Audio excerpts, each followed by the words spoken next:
సుమన్ టీవీలో మీ business promotions కోసం ఈ కింది నెంబర్ను సంప్రదించగలరు.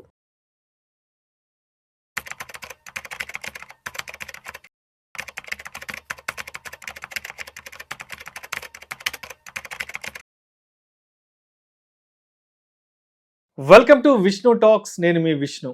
ప్రస్తుతం నాతో పాటు senior stock market analyst Malempati Prabhu garu ఉన్నారు. వారితో మాట్లాడదాం. సార్, ప్రభు గారు నమస్తే సార్. నమస్తే Vishnu garu. Welcome to Vishnu talks. Thank you for calling sir. Right. So Prabhu garu, నేను మొత్తానికి ఫిబ్రవరి 1వ తారీఖున 2025-26 ఆర్థిక సంవత్సరానికి గాను కేంద్ర ఆర్థిక శాఖ మంత్రి నిర్మలమ్మ గారు బడ్జెట్ను తీసుకొచ్చేశారు. ఈ 2025-26 బడ్జెట్లో ప్రధానంగా ప్రతి ఒక్కరూ చర్చించుకుంటున్న మాట టాక్సేషన్కి సంబంధించి దాదాపు 12 లక్షల రూపాయల వరకు ఎవరికైతే ఆదాయం వస్తుందో వాళ్ళు ఎటువంటి ట్యాక్స్ కట్టనవసరం లేదంటూ వచ్చిన ఈ న్యూస్ ఏదైతే ఉందో నిజంగా యావత్ భారతదేశం ఉండే ప్రజలందరూ కూడా చాలా సంతోషించారు. ఎస్పెషల్లీ ఉద్యోగాలు చేసుకునే వాళ్ళు, వేతన జీవులు నిజంగా ఈ అనౌన్స్మెంట్ నుంచి వచ్చిన ఏదైతే ఉందో ఇది ప్రతి ఒక్కరిని సంతోషపరిచింది. ఎప్పటి నుంచో చూసేది ఇది, దీనికోసమే చాలా మంది వెయిట్ చేస్తారు. ఇస్తాం అన్నా కానీ ఇప్పటిదాకా ఇవ్వలేదు. సో ఇది హర్షించదగినది. సో ప్రతి ఒక్కళ్ళు మిడిల్ క్లాస్ కానీ ఎంప్లాయీస్ కానీ they are very much happy. So అయితే ఈ 2025-26 ఆర్థిక సంవత్సరానికి గాను దాదాపు తొలిసారిగా మన బడ్జెట్ 50 లక్షల కోట్ల రూపాయలు కూడా దాటిపోయింది. 50 లక్షల కోట్ల రూపాయల బడ్జెట్ ఈ సంవత్సరం తీసుకురావడం జరిగింది. సో మరి ఈ బడ్జెట్లో ఏ రంగాలకు ఎంతెంత కేటాయింపులు జరిపారు, సో మరి ముఖ్యంగా మనం మాట్లాడుకోవాల్సిన, మనం గుర్తుపెట్టుకోవాల్సిన మెయిన్ అనౌన్స్మెంట్స్ ఏ ఉన్నాయి ఈ బడ్జెట్లో? జనరల్ గా 8th టైం అండి ఇది ఆమె ఇచ్చిన బడ్జెట్. 1 అవర్ పైనే ఉంటుంది.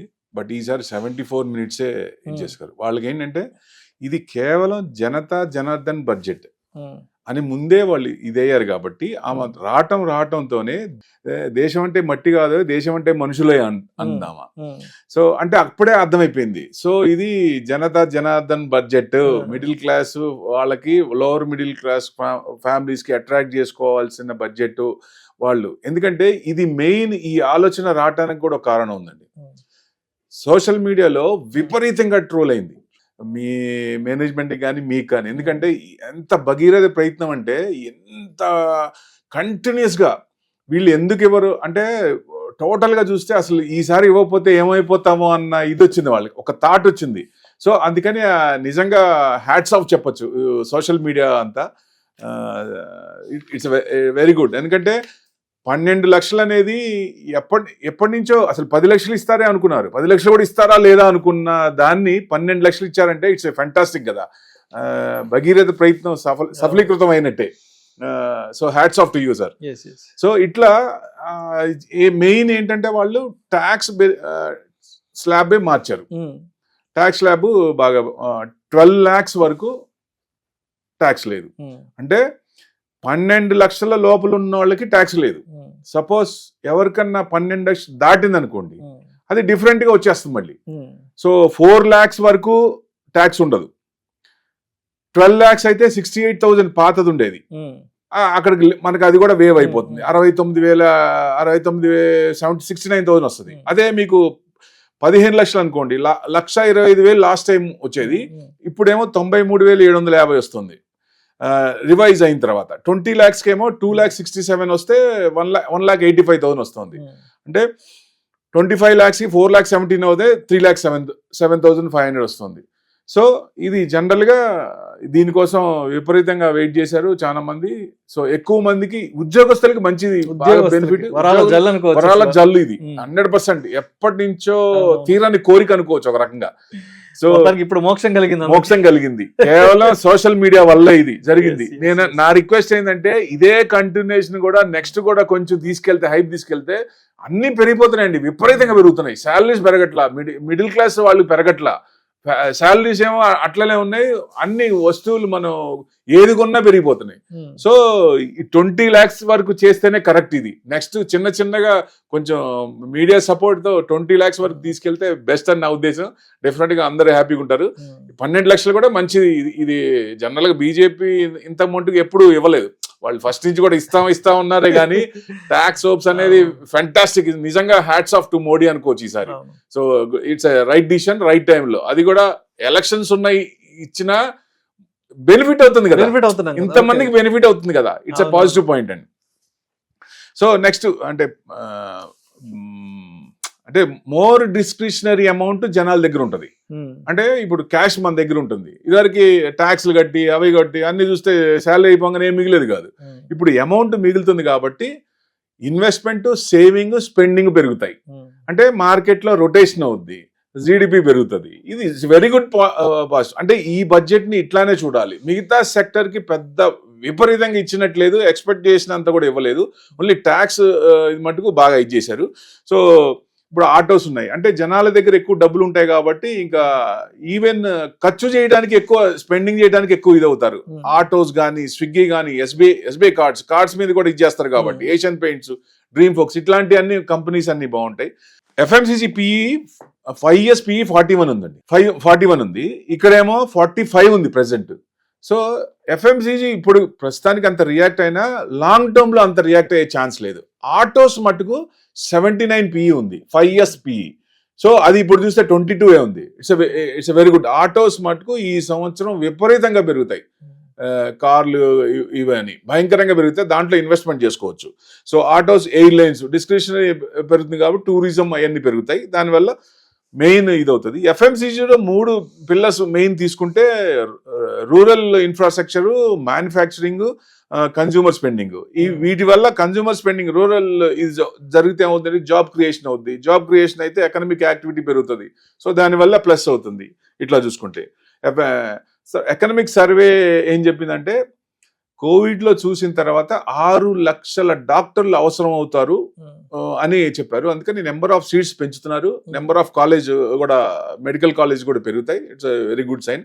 ప్లస్ ఇన్సూరెన్స్ లో ఎఫ్డిఐ లిమిట్ 75% ఉంది. దాన్ని 100% చేస్తున్నారు. అంటే బయట నుంచి వచ్చే అమౌంట్ ని మళ్ళీ బయటికి వెళ్లకుండా లాక్ చేస్తున్నారు ఒక రకంగా ఇక్కడే. సో అది కూడా ప్లస్ పాయింట్ అవుతుంది. హెచ్డిఎఫ్సి లైఫ్ కానీ, ఎస్బీఐ లైఫ్ ఇట్లాంటి కంపెనీస్ అన్ని బాగానే ఉండొచ్చు. ఎందుకంటే ఫ్లో ఎక్కువ అవుతుంది కాబట్టి 75%, ఇప్పుడు 100% వచ్చేస్తుంది ఎఫ్డిఐ లిమిట్. సో అవన్నీ ఫ్లరిష్ అవుతాయి బాగా. సో ఢిల్లీ, బీహార్ ఎలక్షన్స్ ఉన్నాయి కాబట్టి ఒక రకంగా బీహార్ ని మనసులో పెట్టుకొని ఇచ్చినట్టు ఈ ట్యాక్స్ హోప్స్ వాళ్ళకు కూడా ఎక్కువ ఇచ్చారు. ఏ స్టేట్ కి కూడా ఇవ్వండి, ఎలక్షన్స్ అక్కడ ఉన్నాయి కాబట్టి ఎక్కువ ఇది ఇచ్చారనుకోవచ్చు. National institute of food processing unit అక్కడ స్టార్ట్ చేస్తున్నారు. కొన్ని స్టేట్లు కలిపి అక్కడ వాళ్ళందరికీ అదే చూస్తుంది. గ్రీన్ ఫీల్డ్ ఎయిర్పోర్ట్ ఒకటి చేస్తున్నారు, శాంక్షన్ చేశారు. ఈవీకి బూస్ట్ ఇచ్చారు. సో ఏ స్టేట్ కి కూడా అంత ఇవ్వాల.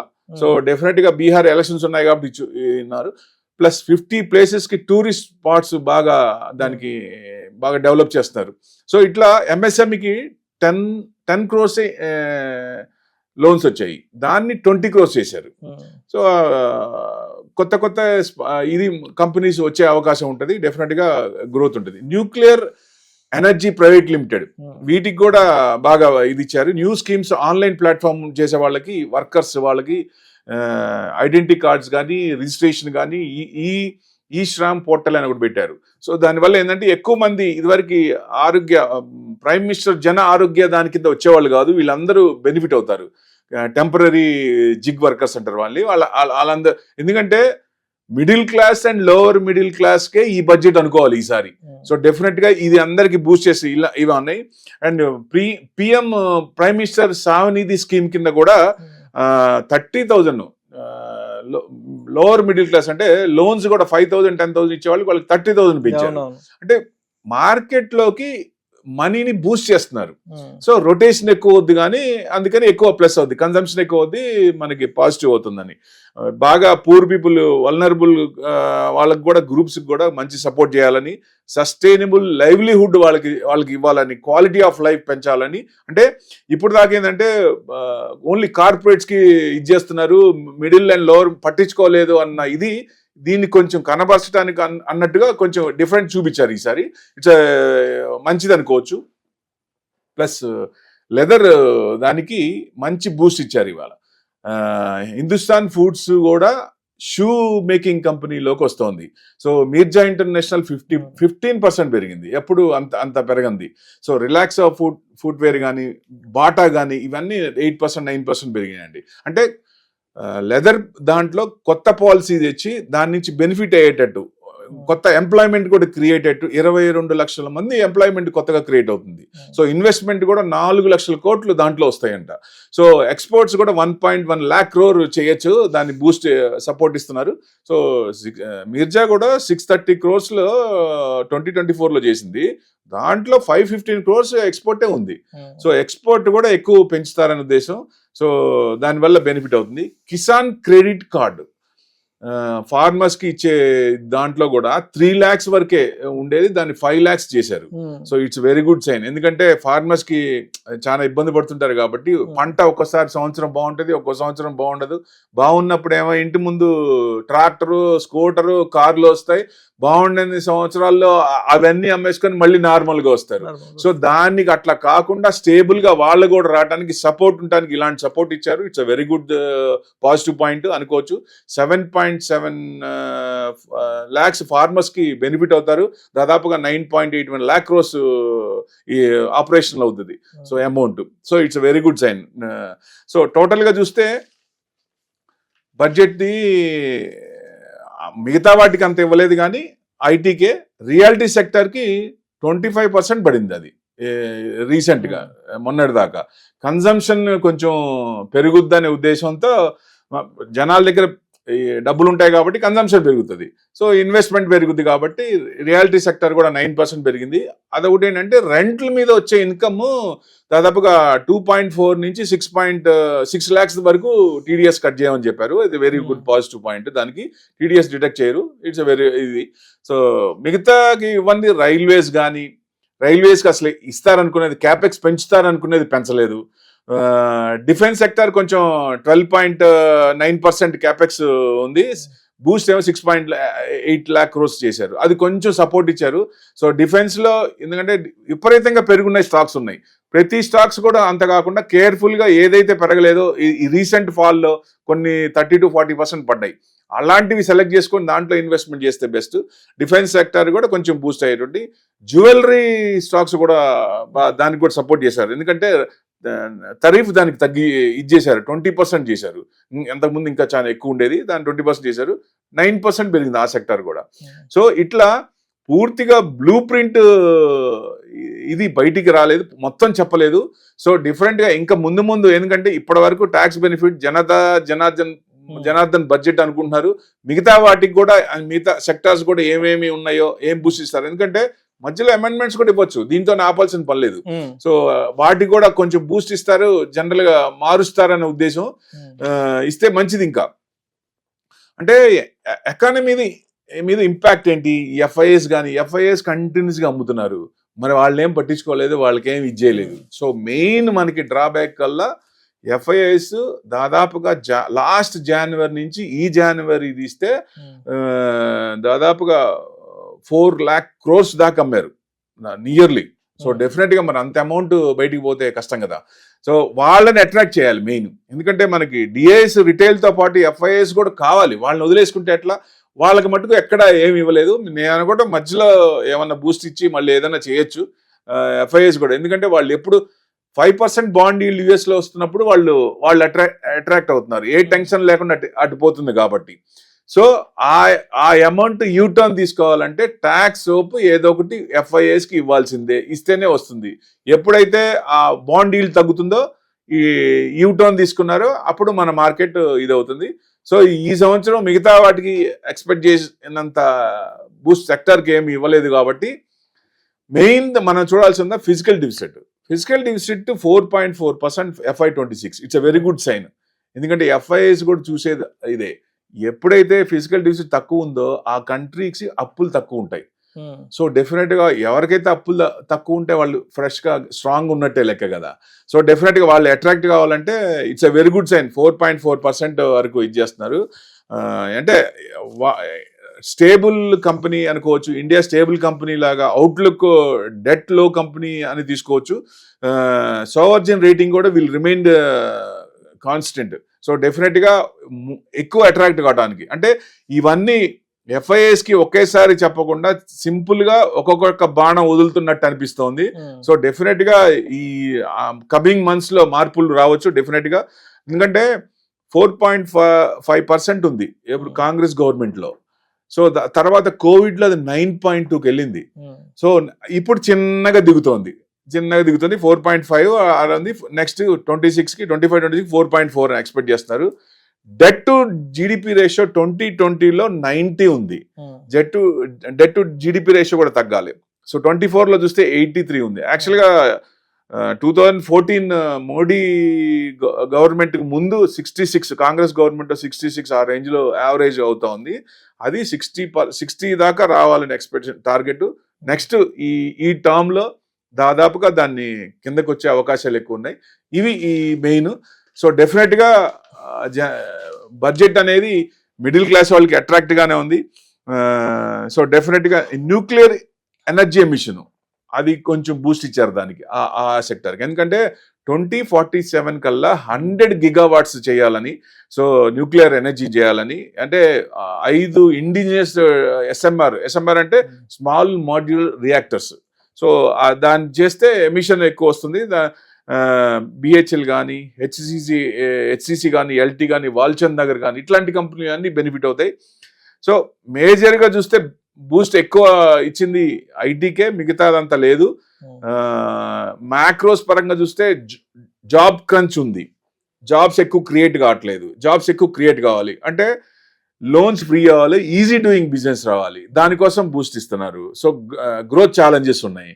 సో మనకి జీడిపి కూడా తగ్గింది. లాస్ట్ 9 months 7 months లో ఉంది. సో రిటర్న్ ఛాలెంజెస్, రిటర్న్స్ కూడా ఎక్కువ రాలేదు కదా. లాస్ట్ ఇయర్ మనకి నిఫ్టీ కూడా 7% 8% వచ్చింది. సో టోటల్ గా చూస్తే ఎక్కువ రిటర్న్స్ వచ్చేది. దాన్ని కూడా ప్లాన్ చిన్నగా అంటే ఒకేసారి చేయకపోయినా ఈ నెక్స్ట్ 1-2-3 years లో ప్లాన్ చేసుకొని దాన్ని స్ట్రక్చర్ మారుస్తున్నారు. లాస్ట్ 3 years లో కూడా క్యాపిటల్ ఎక్స్పెండిచర్ బాగా పెట్టారు. బట్ అన్ఫార్చునేట్లీ రిటర్న్స్ అనేవి ఎక్కువ జనరేట్ కాలేదు. సో గవర్నమెంట్ స్పెండింగ్ తగ్గించుకుంటూ ప్రైవేట్ స్పెండింగ్ ని పెంచుతారు. అంటే క్యాపెక్స్ పెరగపోవచ్చు. అందుకనే ఈ సంవత్సరం మోడరేట్ రిటర్న్స్ ఎక్స్పెక్ట్ చేయాలి, ఎక్కువ రిటర్న్స్ ఎక్స్పెక్ట్ చేయకూడదు అనేది ఒక ఇది కనపడుతోంది. సో గవర్నమెంట్ స్పెండింగ్ క్యాపెక్స్ ఎప్పుడైతే పెరుగుతుందో అప్పుడు మనకి ఆటోమేటిక్గా రొటేషన్ అవుతుంది. సో ప్రైవేట్ ప్లేస్మెంట్ వస్తుంది కాబట్టి దీన్ని కొంచెం ఇది చూసుకుంటే బెస్ట్. ట్యాక్సెస్ పరంగా ట్యాక్సెస్ కూడా ఇదైంది. జిఎస్టీ కూడా ఏమీ మార్పు లేదు ఎక్కడ. కొంచెం కూడా జిఎస్టీలో ఏదో 28% 18% మ్యాక్సిమం ఉన్నాయి. సో టోటల్ గా అన్ని కలిపి ఒకే రేట్ లో చేయమనే డిమాండ్ ఉంది. ఎందుకంటే కొన్ని వాటికేమో 4% ఉండే 18% అయిపోయినాయి, 18% 20% 28% అయినాయి మ్యాక్స్ టు మ్యాక్స్. సో వాటిని కొంచెం సరళీకరణ చేస్తారేమో అనుకున్నారు. అసలు దాని గురించి పట్టించుకోలేదు జిఎస్టీ అనేది. ఎందుకంటే జనవరిలో 1.96 lakh crores వచ్చినాయి, ద హైయెస్ట్. సో జనరల్ గా జిఎస్టీకి ఇన్కమ్ ట్యాక్స్ అనేది ఎత్తేసి జిఎస్టీనే మీరు అనుకుంటే ట్రాన్సాక్షన్ ఛార్జ్ పెట్టండి. బ్యాంక్ ట్రాన్సాక్షన్ జరుగుతుంది కదా, ఆ ట్రాన్సాక్షన్ ఛార్జ్ పెట్టండి యుఎస్ లాగా. అది బెస్ట్ కదా. అప్పుడు ఇన్కమ్ ట్యాక్స్ ఉండదు, ఎవరిని మధ్యతరగతిని పీడించి వసూలు చేయాల్సిన అవసరం ఉండదు. ఇప్పుడు వాళ్ళు ఇచ్చింది కూడా 1,00,000 కోట్లు పోతుంది గవర్నమెంట్కి. 1,00,000 కోట్లు గవర్నమెంట్ ఎక్కడి నుంచైనా సంపాదించవచ్చు. ఎక్కడ సోర్స్ ఉందో ఇప్పుడు కొన్ని కార్పొరేట్ వర్గాలకి విపరీతంగా వస్తాయి. ఎక్కడుందో ఆ కార్పొరేట్ వర్గాన్ని అందరినీ సమానంగా చూడాలి కదా. అది బ్యాలెన్స్ చేస్తా ఉంటే ఈ 1,00,000 కోట్లు 2,00,000 కోట్లు అనేది ఈజీగా గవర్నమెంట్ కి సంపాదించుకోవచ్చు. సో మిడిల్ క్లాస్ అనే వాళ్ళు జిఎస్టీ ఎక్కువ పే చేస్తారు కాబట్టి వీళ్ళకి ట్యాక్స్ సోప్స్ ఇస్తేనే బెస్ట్. ఇట్లాంటివి ఇస్తే ఎక్కువ కన్జంప్షన్, మార్కెట్లోకి ఎక్కువ రొటేషన్ అవుతుంది, వాళ్ళకి అనుగుణంగా కన్జంప్షన్ ఎక్కువ అవుతుంది. ఏది కావాలంటే అది స్పెండ్ చేస్తుంటారు కాబట్టి ఇన్వెస్ట్మెంట్ చేస్తారు, స్పెండింగ్ చేస్తారు, సేవింగ్స్ చేస్తారు. సో ఇవన్నీ ఇదవుతాయి కాబట్టి it's a very good thing. Budget ఒక రకంగా చూస్తే అంటే జనరల్గా చూస్తేనేమో పెద్ద గొప్ప బడ్జెట్ కాదు, పెద్ద బ్యాడ్ బడ్జెట్ కాదు, యావరేజ్ బడ్జెట్ అనుకోవచ్చు. బట్ మిడిల్ క్లాస్ లెవెల్లో వేతన జీవులకు మాత్రం వేతన జీవులు మాట ఫెంటాస్టిక్ బడ్జెట్ ఇది, మార్వెలస్ బడ్జెట్ ఇది. ఇట్లాంటిది మనం ఎప్పటి నుంచో ఎక్స్పెక్ట్ చేసింది ఇప్పుడు వచ్చినట్టు లెక్క ఒక రకంగా. ఫెంటాస్టిక్. దాన్ని కూడా చిన్న చిన్నగా ఒక 20 lakhs వర్క్ చేస్తే బెస్ట్ అని ఉద్దేశం. Thank you sir, thank you so much Malempati Prabhu garu. నమస్తే అండి, థ్యాంక్ యూ వెరీ మచ్. 2025-26 ఆర్థిక సంవత్సరానికి గాను ప్రవేశపెట్టిన బడ్జెట్ లో ఏమేమి కీ హైలైట్స్ ఉన్నాయి ఏంటి, తప్పనిసరిగా ప్రతి ఒక్కరు తెలుసుకోవాల్సిన అంశాలు ఏంటనే దాని గురించి చాలా చక్కగా తెలియజేశారు. Thank you so much sir. నమస్తే.